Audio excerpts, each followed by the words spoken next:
Ay,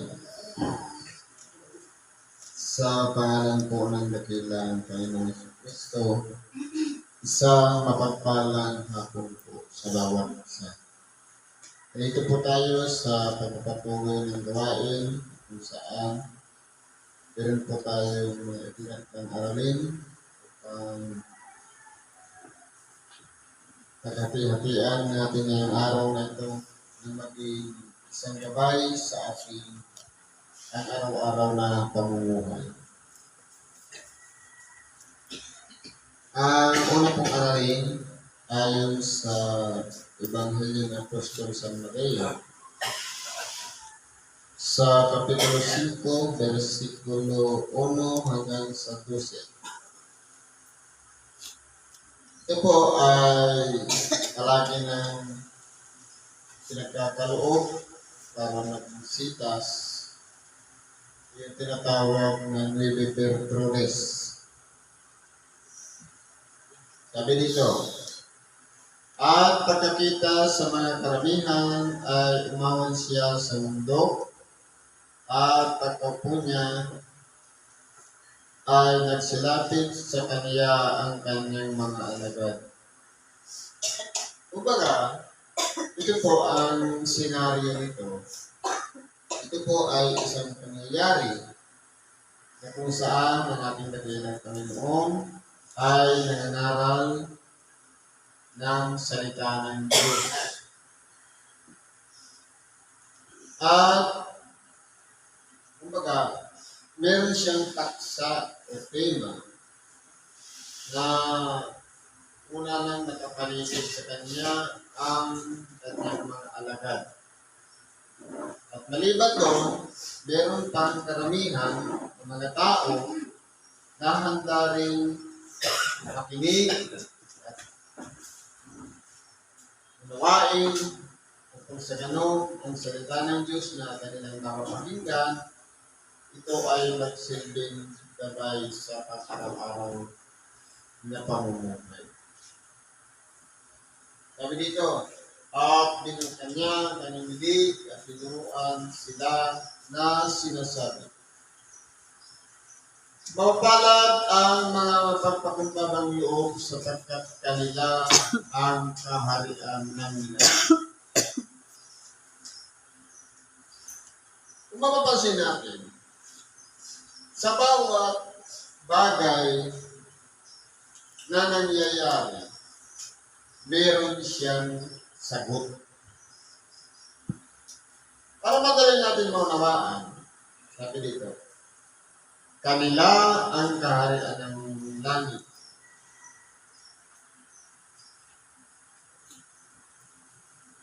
Kung sila ay mapagpakumbabang loob, mapapalad. Pagbalik-balik ka rin natin.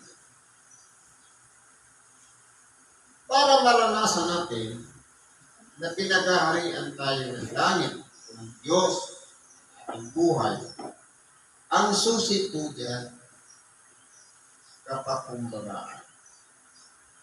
Kasi po, hindi po sumasang-ayon ng Diyos sa mga taong matataas, matatayog ang pag-iisip.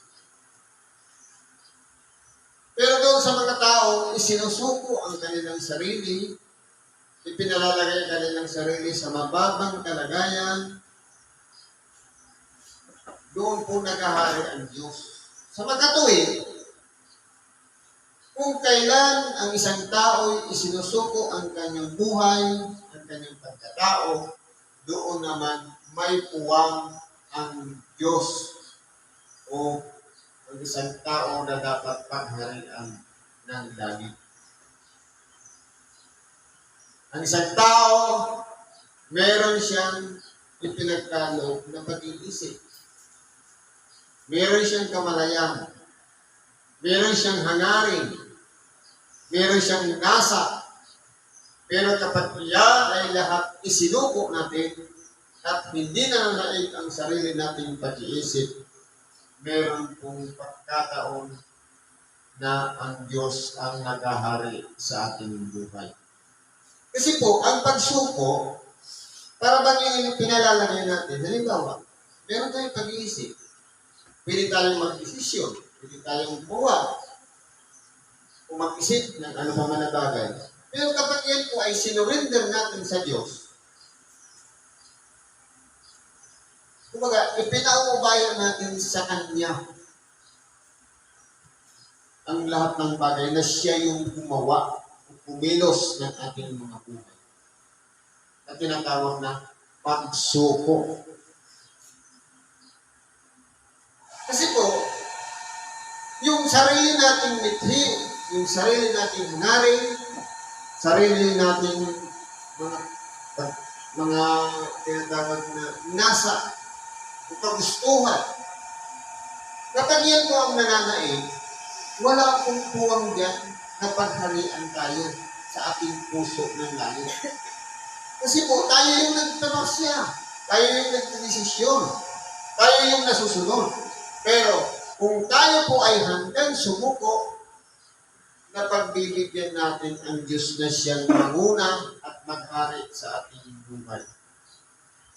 Halimbawa, ng pinagaharian ng Diyos. Kung tayo po ay pinagaharian ng Diyos, makikita natin sa ating pang-araw-araw na pamumuhay. Meron tayong mga ginagawa. Sa bawat araw ng pagsamba, ito po ay tungkulin ng tao na walang iba, luwalhatiin, papurihan, at sambahin ang Diyos. Ito na ang pinakalayunin ng tao, kaya nabuhay ito sa iba po ng sanlibutan. Pero kung nagiging kaagaw, dahil lamang sa maling pagpapasya na isasagawa natin yung pansarili nating layunin at hindi nasusunod yung plano ng Diyos na dapat ginagawa ng tao, wala pong kahigit ng kapakumbabaan. Kasi po, sumasalod na sa nasa ng Diyos. Na dapat ang kalooban ng Diyos, mangyari ang kanyang kalooban. Pero, nagkaroon ng isang bagay na kaagaw at hindi nasunod yung kalooban ng Diyos, wala pong kapakumbabaan doon. Kahit magsalita tayo, magmalaki, wala pong kapakumbabaan doon. Kasi ang tunay na kapakumbabaan, suko, magpipinil, magsalita, magpasya, kundi ang pinagkakalooban lang, ang kalooban niya ang dapat na nasusunod at hindi ang sarili natin kalooban. Kaya nga mapagpakumbabang loob eh. Nasa kapakumbabaan na nasa kaloob-looban ka. Hindi mapagpakumbabang labas. Makatuwid, sa bawat puso ng bawat isa sa atin handang sumuko at magpasakop, naroon po ang kaharian ng langit. Sabi ko dito, mapapalad ang nangahahabis sapagkat sila'y aaliwin. Siguro po, kung mapapansin natin, lahat naman tayo ay dumarating sa pagkahabis. Lalong-lalo na kung puno-puno tayo ng mga problema, pagsubok, kung tayo ay natutokso o nadadala ng kita ng laman. Kahit na mabigat, yung mga nangyayari sa ating buhay, meron din ang susuguin para tayo'y aliwin, para tayo'y turuan, o kaya ipaunawa sa atin ang pangyayari na para bang ang payo na yung nagpapalakas ng sa ganun. Kung mabigat man ang ating mga dinaranas o pinagdadaanan, yung payo ng ating kapwa, ito po ang nagpapagaan, ng aaliw, at nagbibigay sa atin ng pag-asa na parte lang yan ng pagdadaan ng tao. Halimbawa, may karamdaman, sasabihin ng ating kapwa, pagdadaanan mo lang, nilipas lang. Di ba nga, pang-aliw ang tawag doon? Kaya paano po tayo, kung tayo inaaliw sa oras na tayo po ay nasa kahapisan. Sa oras na mas higit natin kailangan ang pagkalinga ng Diyos sa pamamagitan ng ating kapwa, hindi maaari na pababayaan tayo ng Diyos. Hindi dumarating talagang sa punto na kung kailan bagsak na bagsak tayo o nagandapa, meron din siyang susuruin para alibin tayo, kausapin tayo, palakasin ang ating kalooban, at tuturuan tayo ng tamang pamamaraan. Ang importante po doon, may nangyari man sa ating kapisan, problema man niya, karamdaman, kung sakuna man, hindi po tayo sumuko. Kundi bagkos, nagpatuloy lang tayo, pinagkatiwala natin sa Kanya ang mga kapisan niya, at umasa tayo na tayo'y makakatawid o makakalagpas sa kahapisan pinagdadaanan natin. Kaya po, kung mapapansin natin, hindi dahil nahapis tayo, tapos na. Kundi parte lang yun ng pagdadaanan ng tao. Parte lang yun upang sa ganon, mabuksan ang ating kaisipan. Sapagkat hindi niya tayo bibigyan ng isang problema o isang bahagi man ng pagsubok na hindi natin kayang minutasin. Sapagkat nakadepende po yan sa tibay ng ating pagkatao, ng ating paninindigan, sa pananalig sa Diyos ng mga pagsubok na dumarating sa ating buhay. Kaya, yung pang-aaliw, answer po yun. Kasagutan yun sa isang taong nangakahapis. Sabi dito, mapapalad ang maaamo sapagkat mamanahin nila ang lupa. Ano po klaseng maaamo? Kung mapapansin natin, sa lahat ng mga hayop, ang pinakamaamo sa lahat. Kambing ba? Hindi. Kasi ang kambing, kapag kinakatay mo na maingay, ang pinakamaamo, itong nasa kanan. Sabi sa kaliwa, kambing sa kanan, tupa. Pero kung halimbawa, napagsasabihan natin ang ating kapwa. Pagtalikod mo naninira naman sa iba. Wala pong kaamuan doon. Kasi ang tunay na kaamuan, kahit italibag mo pa yan, kahit yurak-yurakan mo yan, siraan mo pa yan ng turi, hindi po siya nagka-counter. Hindi siya sumasagot. Hindi siya defensive, kundi nananatiling tahimik at nagninilay-nilay sa Diyos. Di ba kung mapapansin natin ang mga tupa, kahit sabihin natin hindi pa tayo nakakita, meron naman siguro mga video na nagpapakita kung paano ang kambing masasab o ang tupa ay mas maamo kaysa sa kambing. Bakit po? Kasi kung mapapansin natin, ang tupa, nire-respeto niya yung tinig o boses ng kanyang tupa o ng kanyang pastol. Ganun po ang dalagayan ng mga tupa. Kung ang isang tao may respeto sa leader, sa namumuno o namamahala, kahit na kaya niya nang magpasya, kahit niya kaya niya nang gumawa ng sariling kanya, dahil mayroong pagpapasakop sa leader, masasabi natin, ito na ang tunay na tinatawag na lingkod na kagaya ng tupa, na kahit na siya'y matanda sa gulang, marunong na, pero nagre-respeto pa rin sa leader na tumatangkilik sa kanya.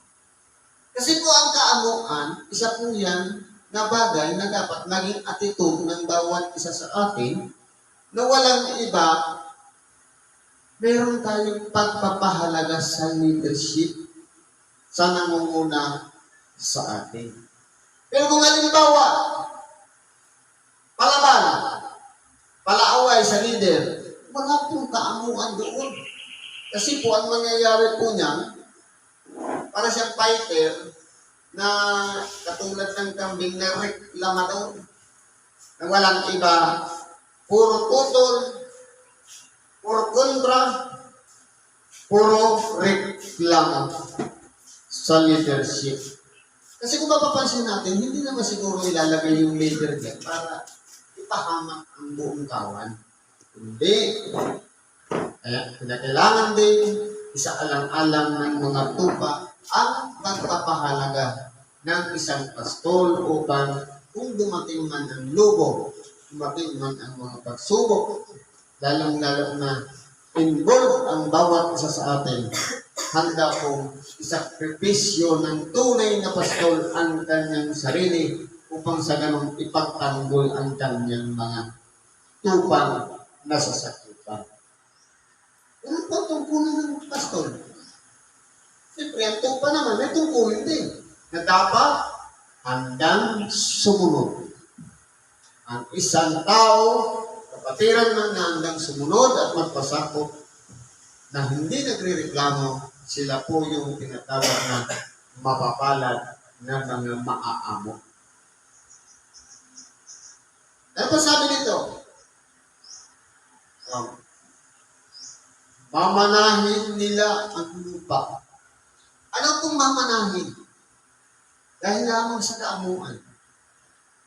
Ito ba ay lupa na tinatawag na literal? Kasi kung mapapansin natin, lahat na nakikita natin, may hangganan, may limitasyon. Ang importante po doon, ano yung lupang inihanda ng Diyos? Isang bagong langit at bagong lupa na inihanda niya sa tamang pagkakataon sa kanyang pagbabalik. Ito po ang mana na ipagkakaloob sa atin. Hindi yung mana na gumawa lang tayo ng kaamuan, oras mismo ibibigay. Kasi pag sinabing mana, may tamang timing. Di ba ga? Isang bata o ang isang anak, magsasabi, mamanahin mula sa magulang. Tatanggapin na ba agad ang mana? Nabuhay pa ang magulang? Siyempre, antayin mo muna na mo. Kapag lumisan na o namatay ng magulang, saka na mamanahin. Ibig sabihin, may tamang timing. In this right time. Sabi dito, mapapalad ang nangagugutom at nangauuhaw sa katwiran sapagkat sila'y bubusugin.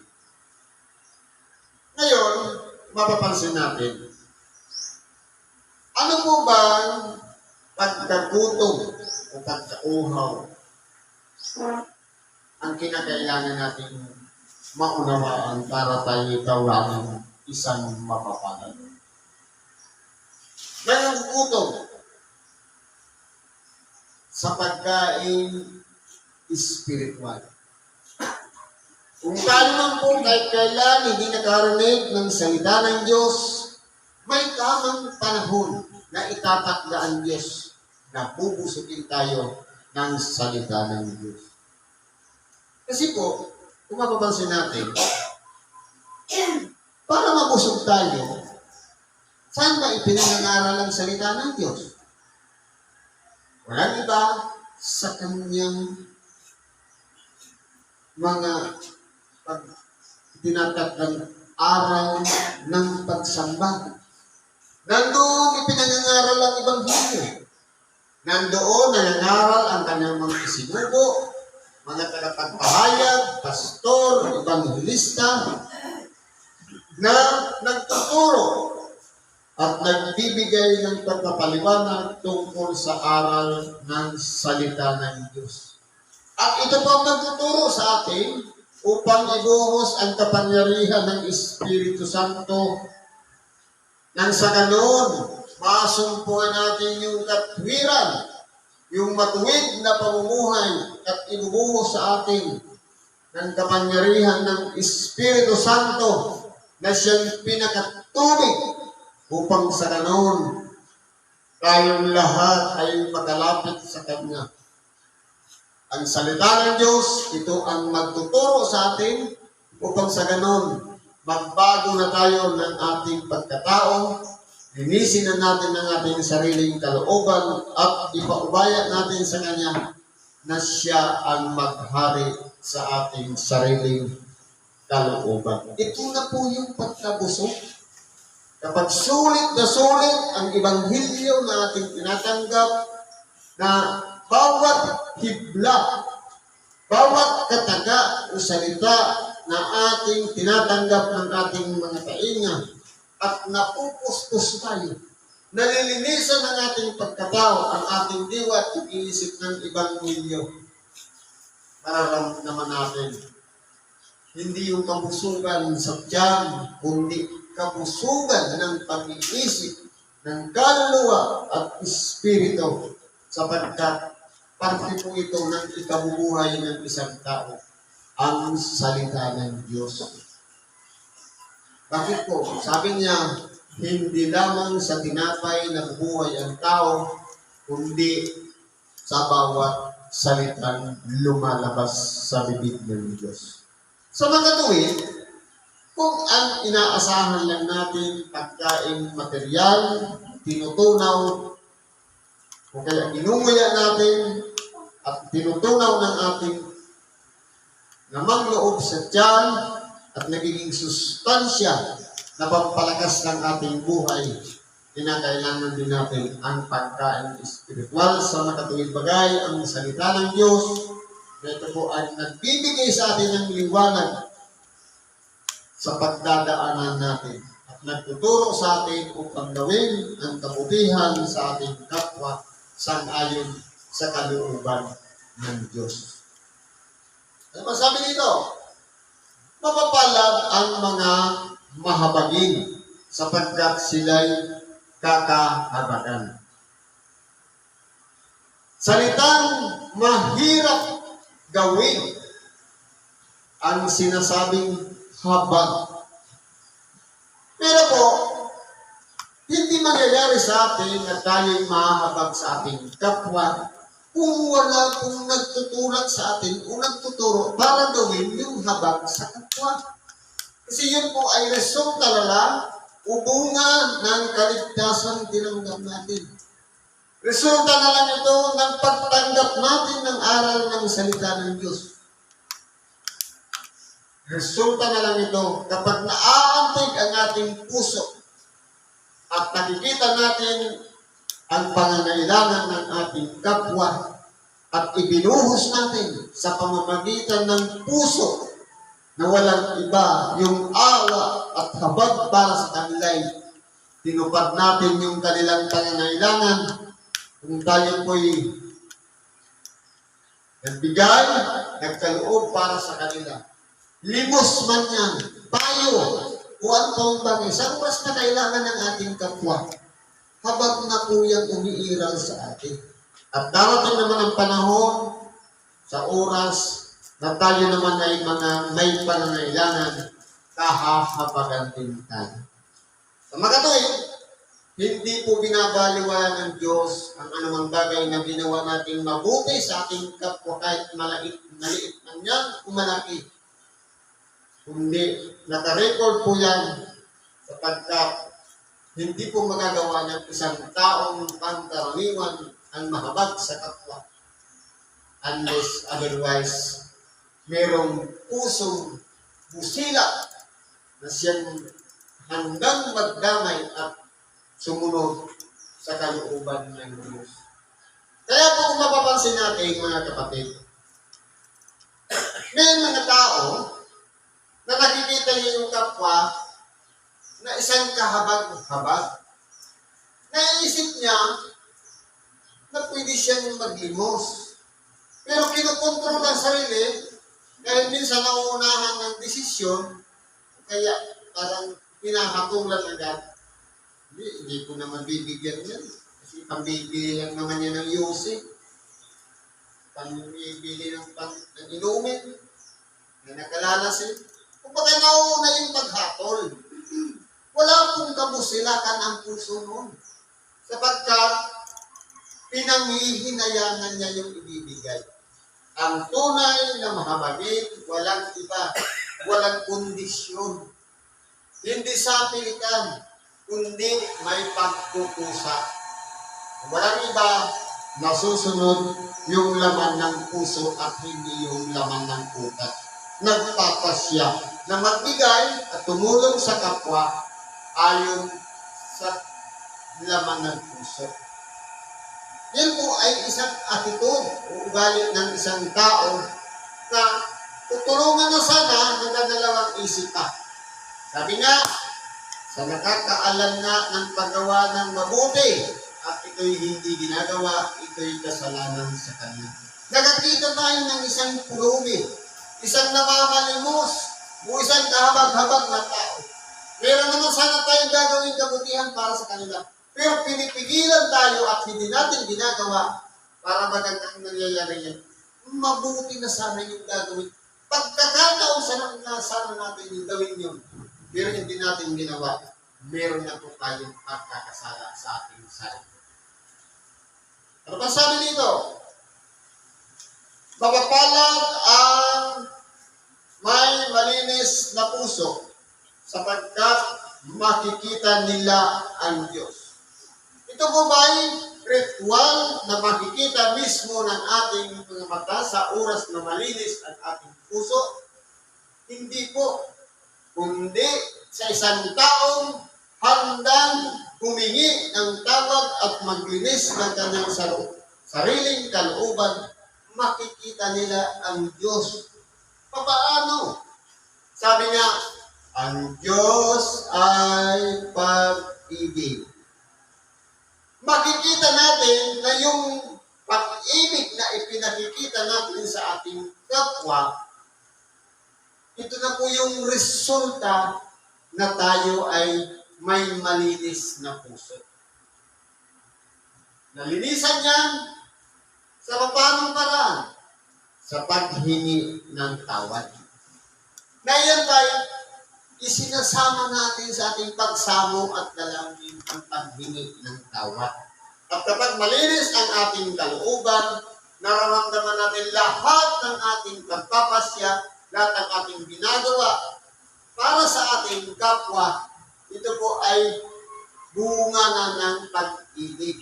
Sa makatuwid, kung tayo ay hindi humahanap ng ganti sa ating kapwa, kundi ipinaubaya natin sa Diyos na siya ang gaganti sa atin, ito na po ang tunay na pag-ibig. Walang hinahanap na kapalit, usukli, o ano pa man na bagay na tatanggapin sa oras na nagkaloob tayo ng tulong sa ating kapwa. Mga katuwid, kung tayo po ay nakikita natin ang pangangailangan ng ating kapwa dahil sa lukso ng puso, dahil sa dikta ng puso at hindi ng isipan, nangain yung puso, masasabi natin, malinis na nga ang ating puso. Kasi natutunan na natin i-apply yung pag-ibig sa kapwa. Ano ba sabi nito? Mapapalad ang mga mapagpayapa sapagkat sila'y tatawagin mga anak ng Diyos. Siguro, palagi natin nababanggit ang isang tao na nakarinig ng salita ng Diyos, nagsisi at nagbalik loob sa Kanya, mayroon ng pagkakataon tawagin anak ng Diyos. Pero kinakailangan, ang anak ng Diyos, hindi siya maligalig, hindi siya magulo, hindi siya mareklamo. Kasi po, kung walang kapayapaan sa ating puso, sa ating pag-iisip, hindi po tayo tatawagin mga anak ng Diyos. Ibig sabihin, anak ng Diyos dahil lang sa ginawa. Pero kung halimbawa, hindi tayo tumitingin ng kapayapaan, palaging kaguluhan, awayan, reklamo, upang tututol sa mga programa ng Diyos, wala pong pag-ibig o kapayapaan iiral sa puso natin. Sapagkat nananaig pa rin yung bunganga, yung mareklamong dila na siya ang nagdadala sa atin upang ipahamak tayo. Kung mapapansin natin, ang dila kasi, nilagay yan dyan. Dapat sana para papurihan ang Diyos. Kundi, kung pinangyuyurap naman natin sa ating kapwa, magiging useless po. Kasi, ang isang dila na walang tingin sa pagsasalita ng masama, wala pong kapayapaan doon. Kaya, para tamuhin natin ang kapayapaan, kinakailangan lahat ng ating bibitawang salita, pinag-iisipan bago natin sabihin. Upang sa ganon, tawagin tayong mga anak ng Diyos. Sabi dito, mapapalad ang mga pinag-uusig dahil sa katwiran, sapagkat kanila ang kaharian ng langit. Parehas din sa una. Kanila ang kaharian ng langit. Kung tayo man po ay gumagawa na ng matuwid, pero inuusig pa rin tayo, mapapalad tayo. Sapagkat, sabi nga, ang Espiritu ng Diyos ang nagpapahingalay sa inyo. Sa makatuwid, kung tayo po ay pinaparatangan, tayo ay inaaway, tayo ay pinagsasalitaan ng masasama, kung alam natin tayo ay nasa katwiran, mapapalad tayo. Sapagkat parte po yun ng pagpapatibay, ng pagpapalakas ng ating pananalig sa Kanya, na palagi natin iisipin, hindi lang tayo ang ginawa ng kasamaan. Hindi ang Diyos mismong nananahan sa ating buhay. At meron din ganti na tatanggapin tayo sa Diyos kung tayo'y magtagumpay. At sa mga nang abuso sa atin, Diyos na po ang bahala sa kanila. Kaya sabi dito, mapapalad kayo kapag kayo'y inaalimura, kayo'y pinag-uusig, at kayo'y pinag-iigitan ng sari-saring masama na pawang kasinungalingan dahil sa atin. Sa makatuwid, galing pa rin sa isang bibig nang gagaling ang mga masasamang gawa. Pag-aalimura, pag-uusig, at pinagwiwikaan ang sari-saring masama. Saan pa yung lahat ng gagaling? Hindi ba sa bibig? Kaya kung tayo po ay nai-involve sa ganung bagay, na maraming mga taong nagsasalita, kahit na tayo nasa katwiran, yan po ay, kahit na tayo nasa katwiran, na lahat ng ginagawa sa ating pawang kasinungalingan, masasabi natin, mapapalad tayo. Kaya po, hindi po natin kalaban ang ating kapwa, hindi, ang gawin na lang natin, i-apply natin yung tunay na sinabi ng ating dakilang Panginoon. Ibigin mo ang iyong kaaway at idalangin mo ang sa inyo'y nagsisikusi. Magiging mapalad tayo kung ang kaisipan natin ay bukas para sa mga taong nasa kadiliman ng pag-iisip, na idadalangin na lang natin siya. At hindi natin ika-counter, sasagutin ng parehas ng ginawa niya. Halimbawa, minura tayo. Pag-isipan natin, siya yung nagmura, siya lang yung masama. Kung ginitihan natin ng kaparehas ng ginawa niya, magiging masama na rin tayo. Ang gawin na lang natin, ipaubaya natin sa Diyos yung taong yaon. Idalangin natin siya. Isuko natin sa Diyos. Tayo po, malinis ang ating pagkatao, ang ating diwa, pag-iisip, pakikinggan po tayo ng Diyos.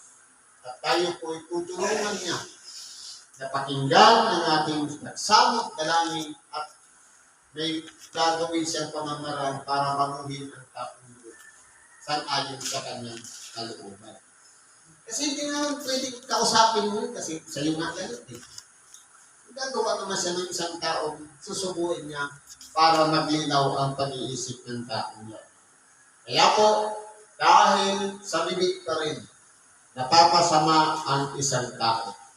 Kung ang isang tao ay ginamit para alimurahin tayo, tayo'y pagwikaan ng sari-saring masama na pawang kasinungalingan. Magiging mapalad tayo kung hindi natin sila sasagutin o ika-counter ng kaparehas din ng ginawa nila. Sabi dito sa pamuli, mangagdala kayo at mangagsayang totoo, sapagkat malaki ang ganti sa inyo sa langit, sapagkat din ang kanilang pagkausig sa mga propeta na nangauna sa inyo. Kaya kung mapapansin natin, kung tayo man po ay pinag-usig, tayo man ay pinaglikhaan, kung anong bagay na ginawa sa ating kasamaan ng ating kapwa. Hindi ibig sabihin, bagong kwento yan. Kundi noon pa, yan ang taktika sa mga taong lingkod ng Diyos. Ginawa na yan sa mga propeta, sa mga naunang tao, at paulit-ulit na ginagawa yan hanggang sa pagpalit-palit ng henerasyon, parehas lang ang kwento. Ginawa yan noon, ginawa ng nakaraan, ginawa ng kasalukuyan, pati sa hinaharap, gagawin pa rin yan. Kasi yan po ang taktika ng kalaban ng Diyos para ang isang taong nagmamatuwid o nagbabago na ng kanilang pag-iisip na lumalakad sa katwiran para sirain ang kanilang makalakad. Kaya importante po yan, marunong tayong tumingin sa isang sitwasyon at palagi nating isuko sa Diyos ang lahat ng mga nangyayari sa ating buhay. At ipagkatiwala natin sa Kanya. Bahala na po siya. Kung hindi natin kaya, isurrender natin sa Diyos. Siguro po, hanggang dito na lang, pakikibagay natin sa oras na ito. Salamat sa Diyos. Kahit ano man ang ating karaingan, kahilingan, ipagkatiwala natin yung dahil sa Diyos. Sa ngalan ni Kristo Jesus, salamat at mapagpalang hapon sa bawat isa.